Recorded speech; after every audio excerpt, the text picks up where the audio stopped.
周りの増税に反対している人もなんだかんだで自民党に投票している人が多く不思議に思っています。増税反対なのに自民党に投票する人が多いのはなぜだと思いますか？バカだからじゃないかな。岸田総理とその関係者は今日もいろいろやらかしてますが、即解散という形にならないでしょうか？なりません。ジャニーさんや上級国民のように辞めさせるための費用とクビにした場合の損害を天秤した結果、経済、代なり命や法律になってしまうんですが、また総裁を忘れましたが、政策の失敗で不況になったのは日本くらいだとあったんですが、不況やスタグレーションを決定づけた転換点はどこでしょうか？少子化と、あと IT に振らなかったことですね。今日もアベマプライムで、その、マイナンバーカードと保険証の紐付けをやるべきではないっていう議論があったんですよね。で、日本医師会の人たちが67万筆、そのマイナンバーと保険証の紐付けをしない方がいいみたいなことを言っていて、で、アメリカという国が経済でなぜうまくいっているのかっていうので、40年前ぐらいって日本の方が割と伸びていたんですよ。で、その40年前に伸びていた日本の会社っていうのが、で、今でも同じように売り上げを上げてるんですよ。トヨタとかね、日産とか。で、アメリカっていうのは40年前にうまくいってた会社は、それはそれで残ってるんだけど、20年前ぐらいから IT の会社がめちゃくちゃ儲けてるんですよ。アップルだったり、Facebook だったり、Google だったりっていうね。で、その IT の会社がめちゃくちゃ儲かって利益率高いよね。要は日本人が買うアプリ、iOS、Apple で買うアプリだったり、Google の Android で買うアプリの30%は全部 Google か Apple に払ってるんですよ。っていうのを世界中の人がその iPhone とか Android の携帯で物買うために30%アメリカの会社があるんですよ。消費税10%って比じゃないんですよ。っていうぐらいめちゃくちゃ儲かるんですよ、IT って。っていうのを IT に行かなかったんですよ、日本は。いやそのウィニーの開発した金子さんを逮捕してみたりとか、で最近でもそのコインハイブっていうその仮想通貨を広告の代わりに掘るツールを載せた人が逮捕されたりとかっていうので、その IT に振らないっていうのを一生懸命日本の政治っていうのをやったりするので、なんで結果として伸びなかったよねっていうので、なので IT 以外の会社、トヨタとか全然伸びてるんですよ。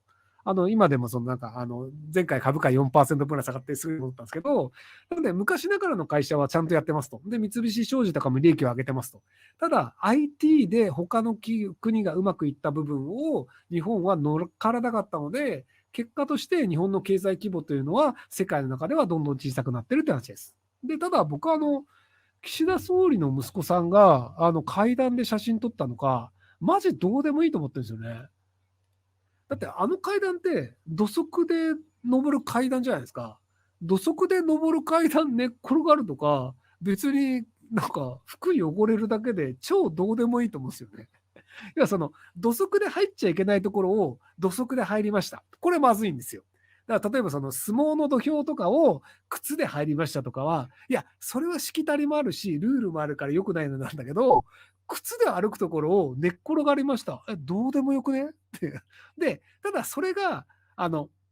僕が問題だと思うのは、その写真が流出したことなんですよ。要は仲間内でそういう遊びって人はやってると思うんですよね。なので、じ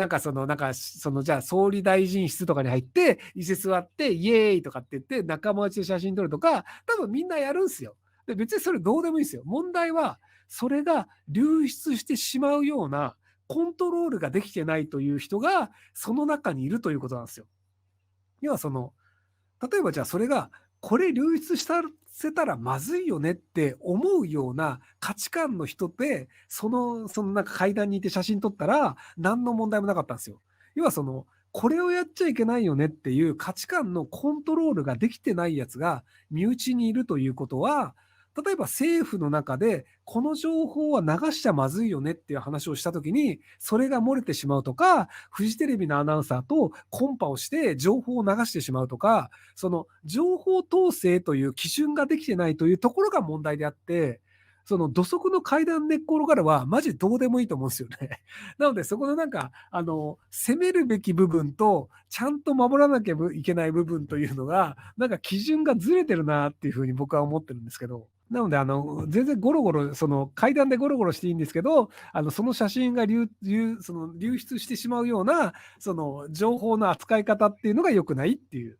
多数派の意見の話ですが、高校生の部生は多数派の意見にちょっと違うんじゃないかと疑問を持つと、必ずなぜかと質問してうざがられている感じです。最近学校に行きたくないと言って休みがちです。資料を待てる将来一人行けないと言ってるのですが、無理やりでも学校に行かせるわけなんでしょうか。なぜなのかを説明できる能力をちゃんとつけてあげてください。多分その多数派が良くないよね、自分はこう思うっていうのをもやもやしたもので多分自分の中にその基準はできてるんですよ。ただその基準を他人が理解できる形で説明する能力に欠けてるのが問題なので、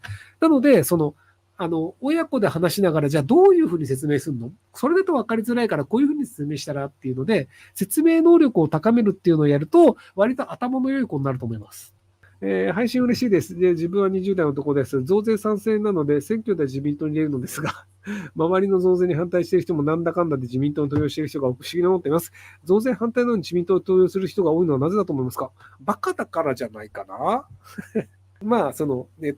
増税はするけども、他のことではまだ自民党の方がマシだよね。立憲民主党とか共産党よりはマシだよねっていうところだと思うんですけども、はい。今の時代、大阪万博ってやってメリットある？メリットがあるかどうかでいくと、その広告代理店とかめちゃくちゃメリットありますよ。で、その広告代理店って大阪万博で多分大阪市とか国からめちゃめちゃお金をもらって、CM 打ったりとか広告打ったりするので、なので、誰にとってメリットがあるかっていう話だと思うんですね。で、日本国民は基本的には大阪万博のための税金を払う側なので、メリットあんまりないと思うんですけど、ただその土建屋さんとか、そこら辺のなんか建造物を作る人たちとかっていうのは、仕事が増えるからいいよねっていう状態で、二次受けの人たちは儲かると思います。ただ、一次受けをやるゼネコンは損する可能性結構高いんですよね。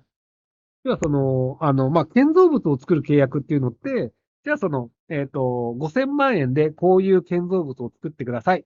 で、その建造物の完成が半年後ですっていう契約になったりするじゃないですか。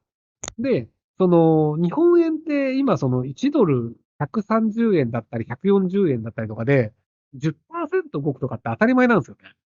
で、建築会社って大体利益率5%とかなんですよ。要は1億円の建造物を作って、だいたい500万円儲かるとかなんですよ。でも、為替で10%動いちゃったら、500万円、1億円で受けて500万円得したとしても、為替で10%動きましたって言ったら、マイナス500万円じゃないですか。もう怖くて受けられないんですよ。もともと利益率が低いのに、さらに建築資材がなかなか手に入らんと。で、その大阪の夢島って、僕が知る限り、道路1個しかないんですよ。道路1個しかないから、資材を運ぶのもめちゃめちゃ渋滞するんですよね。で、今のところ、どこもまだ建築をスタートしてないので、建築スタートですってなった瞬間に、すべてのパビリオンが建築資材を入れようとするので、多分めちゃめちゃ渋滞して、資材来ないよね。で、働く人も来ないよねってなって、